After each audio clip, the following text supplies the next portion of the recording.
Hello दोस्तों, dynamic coaching centre से स्वागत करता हूँ। हमको पता है स्टाफ सिलेक्शन कमीशन ने जूनियर इंजीनियरिंग एग्जाम्स के लिए कॉल फॉर किया है। तो इसलिए हम प्रीवियस ईयर क्वेश्चन पेपर हर सब्जेक्ट्स को सीरीज बनाने वाला है। अभी हम थर्मोडायनेमिक सब्जेक्ट से चालू करेंगे। सब प्रीवियस ईयर क्वेश्चन पेपर्स जो भी पूछा है सब ठीक है। अभी ये 2007 में पूछा है। According to which law all perfect gases change in volume by 1 by 273rd of their original volume at 0 degree for every 1 degree change in temperature when pressure remains constant। वो एक क्वेश्चन में पूछ रहा है कौन सा लॉ लॉ है। वो गैस का है ना, वॉल्यूम चेंज होता है, टेम्परेचर भी इंक्रीज होता है जब प्रेशर ना कांस्टेंट में होता है। ठीक है, हमको पता है चार्ल्स लॉ। चार्ल्स लॉ क्या बोलता है? इसका डेफिनेशन है volume volume of a given mass of gas.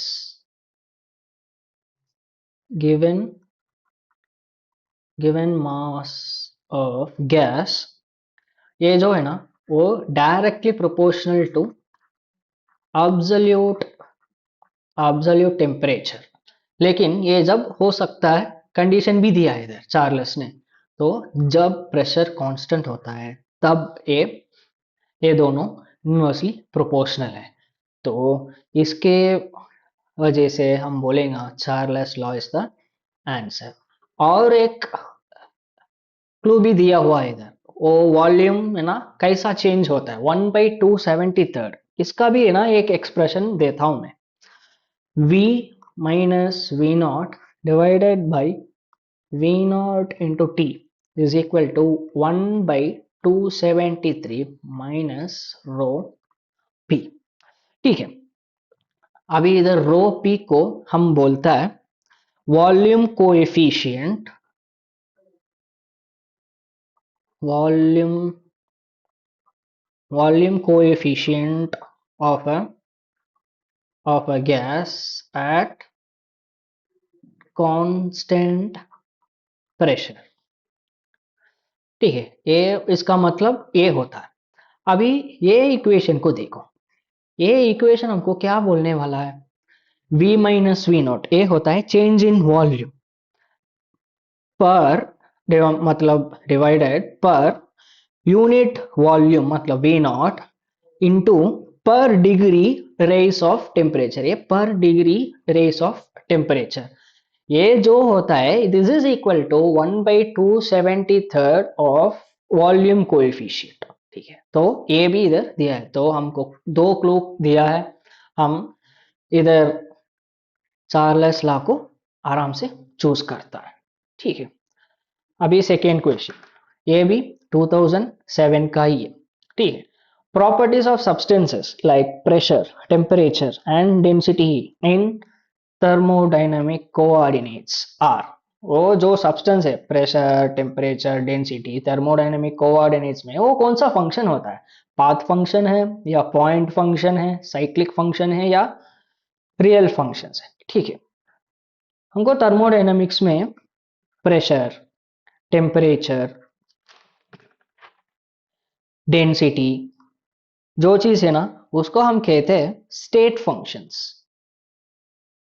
उसको बोलते हैं हम स्टेट फंक्शंस। ठीक है, स्टेट फंक्शंस मतलब ये जो प्रेशर, टेम्परेचर, डेंसिटी, एंट्रोपी जो चीज होता है ना, वो स्टेट ऑफ द सिस्टम वो उसका डिफाइन करता है। ठीक है, फॉर एग्जांपल है ना, एक ग्राफ लेगा। ठीक है, ये ग्राफ है टेम्परेचर वर्सेस एंट्रोपी का ग्राफ होता है। ठीक है, ये टेम्परेचर में मैं एक पॉइंट डालता हूं, इधर भी एक पॉइंट डालता हूं।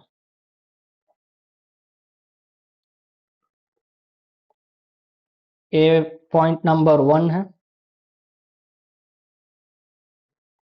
ये पॉइंट नंबर 2 है। दिस इज 1, ये 2 होता है।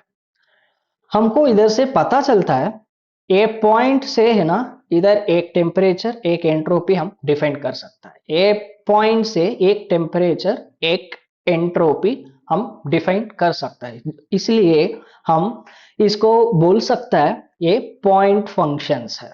ठीक है, जो भी thermodynamic coordinates like pressure, temperature, density और एंट्रोपी हम जो उसको बोल सकता है पॉइंट फंक्शन से, क्योंकि एक पॉइंट से उसका है ना हम डिफाइन आराम से कर सकता है।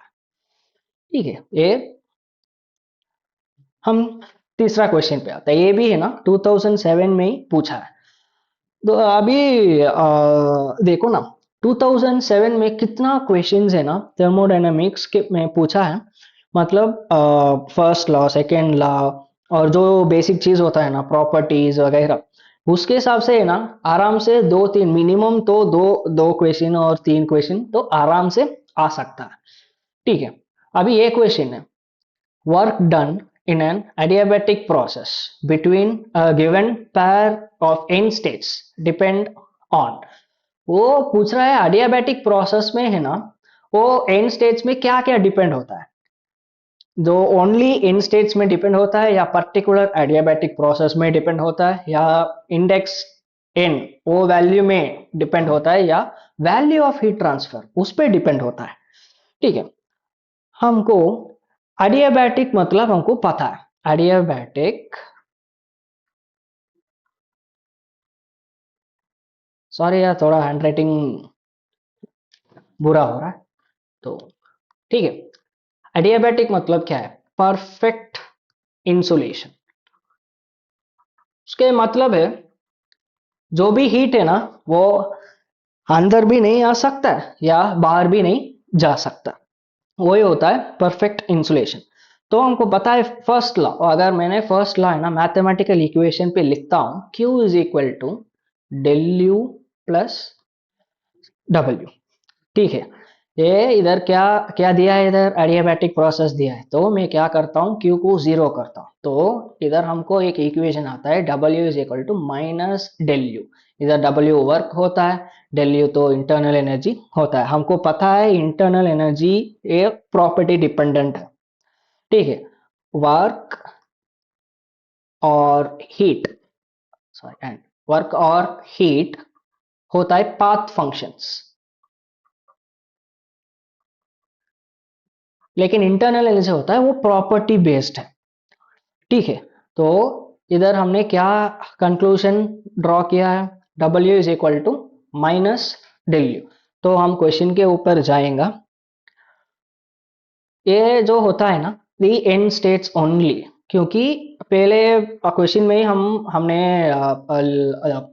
देखा है टेम्परेचर वर्सेस एंट्रोपी का कर्व में।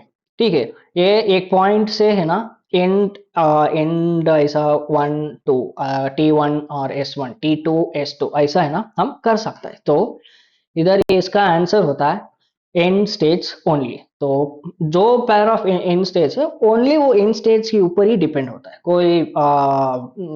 कोई और चीज नहीं, वो एडियाबैटिक प्रोसेस के ऊपर डिपेंड नहीं है, वो इंडेक्स वैल्यू में डिपेंड नहीं है या ना हीट ट्रांसफर तो भूल ही जाओ, वो क्योंकि ये एडियाबैटिक प्रोसेस है तो हीट ट्रांसफर आता ही नहीं है। तो पर्टिकुलर एडियाबैटिक प्रोसेस भी नहीं, इंडेक्स एंड वैल्यू भी नहीं, वो सिर्फ एंड स्टेज वो पॉइंट में होता है ना वो एंड स्टेज में ही डिपेंड होता है। ठीक है, देखो ये भी 2007 में ही पूछा है।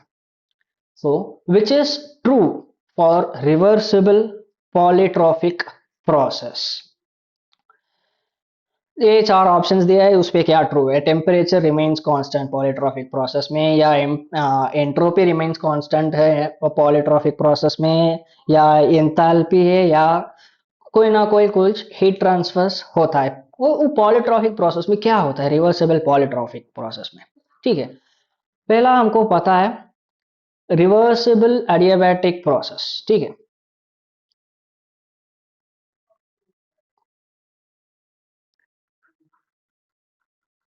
रिवर्सिबल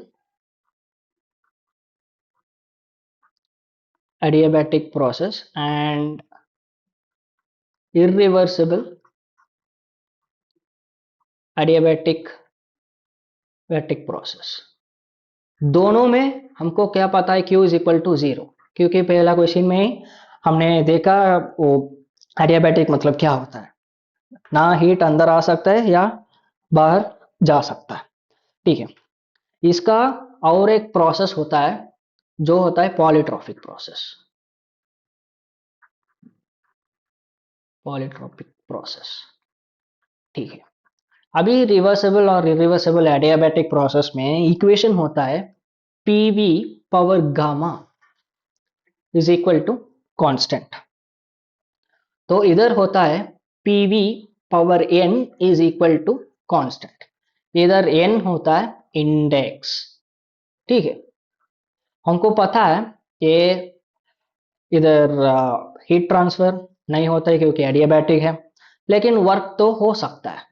ठीक है, लेकिन इधर हीट ट्रांसफर भी होता है, वर्क ट्रांसफर भी होता है। तो अभी हम क्वेश्चन पे आया, और रिवर्सिबल पॉलीट्रॉपिक प्रोसेस में क्या है, नहीं टेम्परेचर रिमेन्स कांस्टेंट, नहीं एंट्रोपी रिमेन कांस्टेंट, नहीं एंथैल्पी, नहीं। इधर क्या हम बोल सकते हैं, some heat transfer takes place, जो है ना वो एडियाबैटिक में जो नहीं था, हीट नहीं था, तो पॉलीट्रॉफी में है, तो हम आंसर तो लिख सकता है some heat transfer takes place. ठीक है, अभी फिफ्थ क्वेश्चन देखो, ये भी 2007 में ही पूछा है। Change in enthalpy in a closed system is equal to heat transferred if the reversible process takes place at constant, क्या कौन सा constant process में, प्रेशर, टेम्परेचर और वॉल्यूम और इंटरनल एनर्जी। ये क्या पूछता है, डेल एच मतलब change in enthalpy is equal to Q, ये दोनों कब इक्वल होगा, जो प्रोसेस है, तो अगर कांस्टेंट प्रेशर में ये दोनों इक्वल होता है, या कांस्टेंट टेम्परेचर में इक्वल होता है, या कांस्टेंट वॉल्यूम में इक्वल होता है, या इंटरनल एनर्जी में इक्वल होता है। लेकिन हमको पता है ये इंटरनल एनर्जी है ना, इधर आ नहीं सकता है। ठीक है, ये प्रोसेस बेस्ड है, हमको सिर्फ ये प्रॉपर्टी बेस्ड है। ठीक है, लेकिन हाँ ये जो प्रेशर होता है या टेम्परेचर होता है या वॉल्यूम होता है, इसका है ना हम सबका फर्स्ट लॉ ऑफ इक्वेशन में डिराइव करके हम देखेंगे वो क्यू और डेल एच कौन सा प्रोसेस में है ना इक्वल होता है। ठीक है, अभी फर्स्ट लॉ ऑफ थर्मोडायनेमिक्स में हमको पता है Q is equal to del U plus W. ठीक है, डेल यू होता है M C V delta T plus W.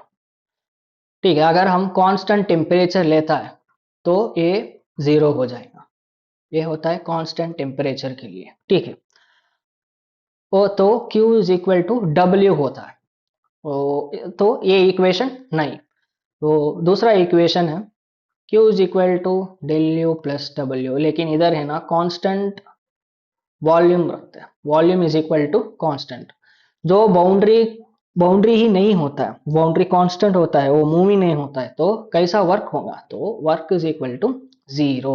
तो इधर होता है Q is equal to del U आता है, लेकिन हमको डेल एच चाहिए। ठीक है, ऐसा ऐसा डिराइव कर दिया ना, तो कांस्टेंट प्रेशर में हमको इक्वेशन आ जाएगा M C P delta T. ठीक है, ये व्हेन प्रेशर, वो जब प्रेशर है ना कांस्टेंट होता है, हमको ये इक्वेशन आ जाएगा, मतलब M C P T two minus T one. ठीक है, अभी हम एंथैल्पी का इक्वेशन देखेंगे, H is equal to U plus P V. हमको पता है U M C V T plus PV होता है, PV is equal to M R T. ठीक है, ये चेंज इन टेम्परेचर है, तो ये एम आर टी है ना, ये एम मास होता है, आर गैस कांस्टेंट होता है, टी टेम्परेचर होता है। ये गैस कांस्टेंट का है ना हम ऐसा लिख सकते हैं C P minus C V. ठीक है, अगर ऐसा हम डिराइव करके आए ना, हमको आ जाएगा M C P delta T मतलब T2 माइनस T1। तो ये डेल एच का इक्वेशन है। हमको जब प्रेशर कांस्टेंट होता है वो इक्वेशन हमको इधर मिला है, तो हम आराम से बोल सकता है जब del H is equal to Q, जब जब आएगा तब pressure is equal to constant, वो प्रोसेस में आ जाएगा। ठीक है, तो change in enthalpy in a closed system is equal to heat transfer if the reversible process takes place at constant pressure। ठीक है, नेक्स्ट क्वेश्चन। अगला क्वेश्चन है, ये भी 2007 ही में ही पूछा है। ठीक है, for which of the following substances the internal energy and enthalpy are functions of temperature only. कौन सा सब्सटेंस में और इंटरनल एनर्जी और एंथैल्पी दोनों है ना सिर्फ टेम्परेचर का फंक्शन होता है। एनी गैस होता है, या सैचुरेटेड स्टीम है, या वाटर है, या परफेक्ट गैस है। ठीक है, ये थोड़ा बेस इक्वेशन है। हमको पता है internal energy is only the property of temperature and enthalpy is also a property of temperature. ठीक है, दोनों के लिए है ना मैं इक्वेशंस लिखता हूं। Del U is equal to M C V delta T. Del H को क्या आया पहला इक्वेशन में, M C P delta T. ठीक है, ये दोनों फंक्शंस ऑफ टेम्परेचर है। इसका बेसिक असम्पशन ही क्या है, इफ वो सिर्फ है ना वो परफेक्ट गैस लॉ, अगर वो परफेक्ट गैस लॉ ओबे करता है जब भी ये इक्वेशंस वैलिड होता है। तो ये कौन सा सब्सटेंस के लिए फिट होगा, परफेक्ट गैस, क्योंकि ये परफेक्ट गैस लॉ ओबे करना है। परफेक्ट गैस लॉ ओबे करना है, तो हम इधर आ जाएगा। हाँ, डी है परफेक्ट गैस, तो ए आंसर होता है इसका।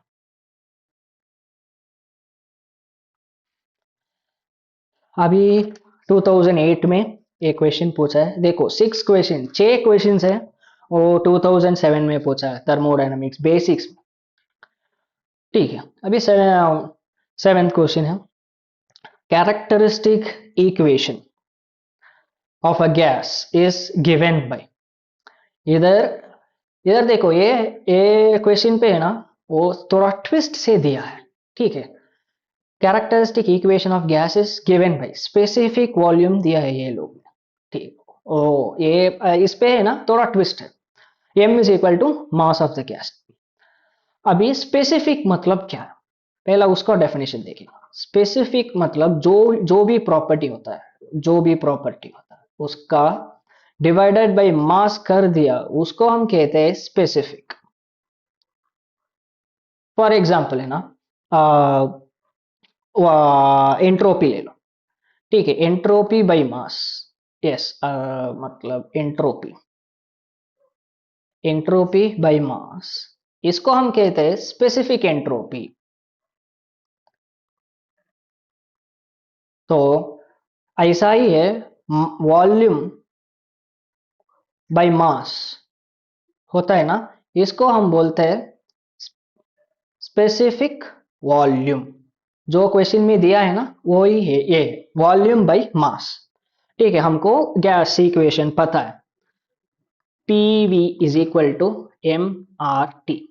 ये प्रेशर होता है, वॉल्यूम होता है, ये मास होता है, ये गैस कांस्टेंट होता है, ये टेम्परेचर होता है। ठीक है, अभी हमको स्पेसिफिक वॉल्यूम के हिसाब से है ना ये वो इक्वेशन दिया है हमारा क्वेश्चन में। ठीक है, देखो स्पेसिफिक वॉल्यूम नहीं दिया, तो हमने क्या करना है, सिंपल है, ये वॉल्यूम को है ना इधर लेके आना है। तो P into V by M. ठीक है, ये होता है specific volume is equal to R T. मतलब P इंटू छोटा v is equal to R T. तो ये हमारा आंसर होता है in terms of specific volume. तो इसका आंसर है बी, पी सॉरी, इसका आंसर होता है ये, P V is equal to R T in terms of specific volume. ठीक है, नेक्स्ट क्वेश्चन को जाएगा। ये भी 2008 में पूछा है। Zeroth law of thermodynamics define, वो जीरोथ लॉ क्या डिफाइन करता है, ये है ना very one of the important question है। तुम गेट दे रहा है या एएससी दे रहा है या कोई भी टेक्निकल एग्जाम दे रहा है ना, ये बेसिक क्वेश्चन है। अगर आईआईटी का इंटरव्यू भी दे रहा है ना, तो टेक्निकल इंटरव्यू में ये क्वेश्चन जरूर पूछेंगे, जीरो लॉ ऑफ थर्मोडायनेमिक्स क्या होता है, क्या डिफाइन करता है। ठीक है, हम पहला देखेंगे जीरो लॉ होता क्या है। अगर मैं ऐसा तीन बॉडीज लेता हूं, ए बी और सी, ठीक है, ए बी और सी के बीच में है ना, मैं इन परफेक्टली इंसुलेट करता हूं। ठीक है, अब ये जीरोथ लॉ ने क्या बोल रहा है, और ए और B same temperature equal temperature में होता है, और ए और सी सेम टेम्परेचर में होता है। अगर इंसुलेशन भी होता है, फिर भी बी एंड सी है ना, वो सेम टेम्परेचर में हो जाएगा। यही जीरोथ लॉ ऑफ थर्मोडायनेमिक्स होता है। तो हमको आराम से ना ये टेम्परेचर टिक कर सकता है। ऑप्शन सी टेम्परेचर है ना, इसका आंसर होता है वो जीरो लॉ ऑफ थर्मोडायनेमिक्स। वो क्यों क्यों ढूंढा, मतलब उसका बेसिक चीज है, मेजरमेंट ऑफ टेम्परेचर होता है। तो हम टेम्परेचर आंसर दिया है। ठीक है, नेक्स्ट क्वेश्चन ये 2009 में पूछा है। वो first law of thermodynamics furnishes the relationship between, मतलब फर्स्ट लॉ ऑफ थर्मोडायनेमिक्स क्या क्या क्या रिश्ता बनाता है, या रिलेशनशिप क्या किस चीज का होता है। हीट एंड वर्क का होता है, या heat work property of the system को होता है, या various properties of the system पे होता है, या वेरियस थर्मोडायनेमिक प्रोसेस को होता है। ठीक है, हमें ना इसका मैथमेटिकल इक्वेशन लिखेगा। मैथमेटिकल इक्वेशन क्या है, सॉरी, इसका D Q is equal to D U plus D W, मतलब Q is equal to del U plus W, वही है। ठीक है, तो ये होता है प्रॉपर्टी। हमने तीन चार क्वेश्चन में देखा है ये प्रॉपर्टी, ये प्रॉपर्टी ऑफ अ सिस्टम होता है। तो इधर क्या क्या इन्वॉल्व्ड है, हीट इन्वॉल्व्ड है, प्रॉपर्टी इन्वॉल्व्ड है, वर्क भी इन्वॉल्व्ड है। ठीक है, तो हमने क्वेश्चन पे जाएंगे, इसका क्या आंसर दे सकता है, heat work and properties of the system. जो सिस्टम का है ना वही प्रॉपर्टी है, ये ऐसा various properties of the system नहीं है, वो सिर्फ इंटरनल एनर्जी ना उसका प्रॉपर्टीज ऑफ द सिस्टम है। और वेरियस थर्मोडायनेमिक प्रोसेस ये भी नहीं है, हम वहां पे थर्मोडायनेमिक प्रोसेस का कुछ करता ही नहीं। हीट, हाँ ये तो सही है, हीट एंड वर्क, लेकिन उसको इसके अलावा प्रॉपर्टीज भी है, तो हम बी ऑप्शन आंसर फाइनलाइज करेंगे, हीट वर्क और प्रॉपर्टीज ऑफ द सिस्टम।